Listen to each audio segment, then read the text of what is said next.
محبت و رغبت نصیب فرمائے۔ میرے بھائی آج ہم لوگ خود بھی معائنہ کریں، خود بھی اپنے دل کا حساب کتاب کریں، کام کا حساب۔ جیسے ہم لوگ تاجر ہیں، کاشتکار ہیں، کوئی ڈرائیور ہیں، کوئی گاڑی چلاتے ہیں، صبح جب گاڑی لے نکلتے ہیں جیب میں پیسہ گن کر کے رکھ لیتے 10-20 روپیہ، شام کو جب آتے ہیں تو اپنا جیب کا حساب لگاتے ہیں آج صبح سے شام تک کتنا آمدنی ہوا۔ ایک تاجر ہے، ایک دکاندار ہے، گلہ میں صبح رکھتا ہے، پھر رات میں ساتھ جاتے وقت اس کو گنتی کر کے ملاتا ہے کہ کتنا بکری ہوا، کتنا فائدہ ہوا۔ کرتا نہیں کرتا بولیے؟ حالت کرتا ہے۔ لیکن ہم لوگ بھی ایمان والا ہے، مومن مسلمان ہے، ہم بھی صبح سے لے کر کے شام تک کا اپنے سوتے وقت کم سے کم اپنی زندگیوں کا محاسبہ کریں۔ ہم نے صبح سے شام تک کیا کیا نیکیاں کی، کون سا اچھا کام کیا، کس کو گالی دیا، کس کو اچھا کام کرنے کے لیے بتایا، ہم نے کئی وقت کی نماز پڑھی، کون سا نماز ہمارا قضا ہو گیا، کیا اس کا جائزہ نہیں لینا ہوگا؟ ارے لینا ہوگا کہ نہیں ہوگا؟ بولیے۔ جب اگر ہم نہیں لیں گے تو یقین جانیے ہمارے اندر دین نہیں ہے۔ ایک تاجر اپنے حساب مال کا حساب کرتا ہے، ایک گاڑی کے ڈرائیور صبح سے شام تک گاڑی چلاتا ہے، اپنا حساب کرتا ہے، ایک تاجر سال بھر حساب کر کے اپنا مال کا بچت اور اس کا حساب سے زکات نکالتا ہے۔ تو کیا ہم کاشتکار ہیں؟ کیا ہمارے لیے ضروری نہیں ہے؟ ضروری ہے میرے بھائی، اپنے کیے ہوئے کاموں کا جائزہ لیں، اس کا اندازہ لگائیں، ہم نے آج کتنا نیکی کیا، کتنا برائی کیا۔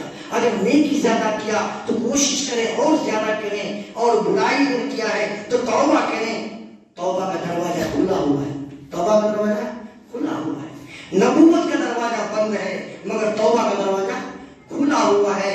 میرے بھائی قرآن کے اندر اللہ تبارک و تعالیٰ نے فرمایا انما یخشی اللہ من عبادہ العلماء، یہ برادری، یہ قوم ایسا ہے جس کو قرآن دلکار کر کہتا ہے اگر کوئی قوم آج کے وقتوں میں اللہ سے ڈرنے والا، اگر کوئی قوم، کوئی ذات، کوئی برادری ہے تو وہ علماء کرام کی برادری ہے۔ کیا انما یخشی اللہ من عبادہ العلماء، بے شک اللہ تعالیٰ سے ڈرنے والی اگر کوئی قوم ہے تو علماء کرام ہے۔ آج اللہ کے خوف، اللہ کا ڈر، اللہ کا نیکی کرنے کا جذبہ اور صلاحیت اسی کے اندر موجود ہے۔ آج وہ ہمارے نائب رسول ہیں۔ کیا ہے بھائی؟ پھر حدیث شریف میں آتا ہے العلماء ورثۃ الانبیاء، کہ علماء انبیاء کے وارث ہیں۔ اور کیا کہا؟ جس نے ایک عالم سے مصافحہ کیا، حضور فرماتے ہیں گویا مجھ سے، اگر کسی عالم کو کسی نے سلام کیا گویا مجھ کو سلام کیا، اگر کوئی کسی عالم سے مصافحہ کیا گویا مجھ سے مصافحہ کیا۔ یہ فضیلت ہے۔ اور آج آقا و مولا جناب رسول اللہ صلی اللہ علیہ وسلم اس دنیا سے جا چکے ہیں 1445 برس گزر چکا۔ کتنا؟ 1445 برس گزر چکا، اور اس وقت سے آج تک ہمارے اور آپ کے بیچ دین کا کام، دین کا پیغام من و عن آپ کو، ہم کو، تمام لوگوں کو مل رہا کہ نہیں مل رہا؟ مل رہا۔ کہیں بھی کوئی کمی کوتاہی ہوتی ہے، کہیں کوئی باطل پرست اگر قرآن پر، حدیث پر، شریعت پر، ہمارے تنظیم پر اگر کہیں انگلی اٹھاتا ہے، اس کا جواب دینے کے لیے، اس کے سبتے پاک کرنے کے لیے علماء کرام کی جماعت مستقل کام کر رہی ہے۔ ہم لوگ تو گھر بیٹھے ہیں، ہم کو نہیں پتا ہم کیا کر رہے ہیں، معلوم بھی نہیں ہمارا شریعت پر کدھر سے حملہ ہو رہا ہے، کیا ہو رہا ہے، لیکن علماء کرام اس کو کر رہے ہیں۔ میرے بھائی کہنے کا مقصد یہ ہے حضور تو چلے گئے، آج ان کا وارث جون سا بھی پیغام قرآن و حدیث کے ذریعے سے آپ تک پہنچاتا ہے، اس پر عمل کرنا ہماری اور آپ کی اتنی ہی ذمہ داری ہے جتنی ذمہ داری کے ساتھ آقا و مولا جناب رسول اللہ صلی اللہ علیہ وسلم وہ کہہ کے گئے تھے، ان کی باتوں پر عمل کر رہے تھے، اتنی ہی ذمہ داری کے ساتھ آج بھی آپ کو بتایا جاتا ہے اس پر عمل کرنا ہماری اور آپ کی ضرورت بھی ہے۔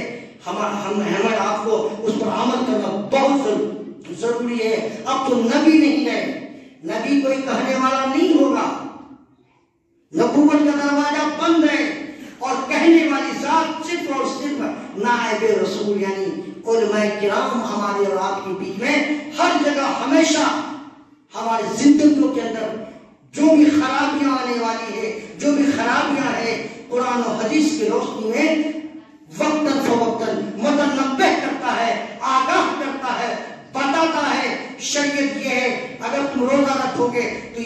عذاب ملے گا، روزہ نہیں رکھو گے یہ عذاب ہوگا، نماز پڑھو گے تو تمہارے لیے یہ نیکیاں کی جائے گی، اگر تم نماز نہیں پڑھو گے تو تم کافر ہو. سیدھی بات. مومن اور کافر کے درمیان صرف نماز ہی حائل ہے.